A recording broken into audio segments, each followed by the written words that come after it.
Bonjour, j'espère que vous allez bien. Aujourd'hui, je vais vous lire la fin de la biographie de Beaumarchais et je vais commencer un extrait du Barbier de Séville.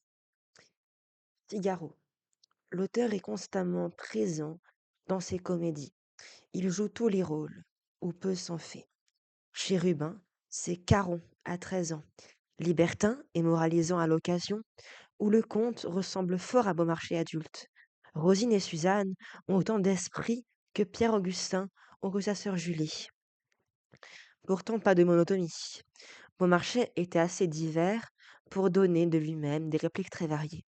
Les caractères n'ont ni la profondeur ni la portée de ceux de Molière, mais ils sont bien dessinés, attachants, et constituent une famille plaisante où tout le monde est spirituel, jusqu'au jardinier Antonio, à sa façon. Mais le vrai fils de l'auteur, c'est Figaro. Avec lui, Beaumarchais a créé un véritable type. Pour les contemporains, Figaro incarne les éléments populaires éclairés qui réclament un peu plus de justice sociale et méritent, par leur intelligence et par leur activité, de jouer un rôle dans les destinées de la nation. À nos yeux, il représente avec ses qualités et ses défauts un aspect frappant du caractère français. Le Barbier de Séville est un authentique enfant de Paris, gai, vif, frondeur, entreprenant, cynique en parole, sentimental au fond, épris de justice et de liberté, ravi dès qu'il trouve l'occasion de critiquer le gouvernement.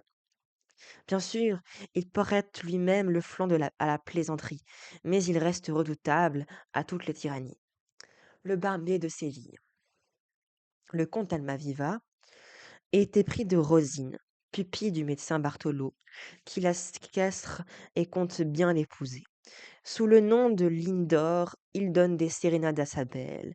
Mais voici qu'il rencontre Figaro, qui fut jadis à son service et s'est finalement établi comme barbier à Séville. Par bonheur, Figaro a ses entrées chez Bartholo. Son esprit inventif cherche un moyen d'introduire Almaviva auprès de Rosine. Acte 2.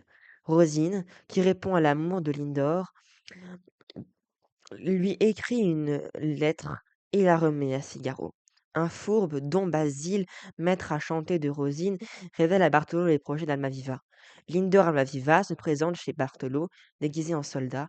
Il parvient à glisser une lettre à Rosine, mais Bartholo s'en est aperçu. Une fine mouche. Rosine n'a pas la candeur d'une Agnès. Lorsque Bartholo exige de voir la lettre qu'il lui a glissée le soldat, elle feint l'indignation et parle de s'enfuir, sur quoi Bartholo va fermer la porte. Étant à profit cet instant d'inattention, Rosine retourne la situation et se joue du barbon en comédienne accomplie. Ah ciel! Que faire? Mettons vite à la place la lettre de mon cousin et donnons-lui beau jeu à la prendre. Notez le rôle des apartés dans cette scène. Elle fait l'échange et met la lettre du cousin dans sa pochette de façon qu'elle sorte un peu. Bartholo, revenant. Ah, j'espère maintenant la voir. Rosine. De quel droit, s'il vous plaît? Bartholo. Du droit le plus universellement reconnu, celui du plus fort.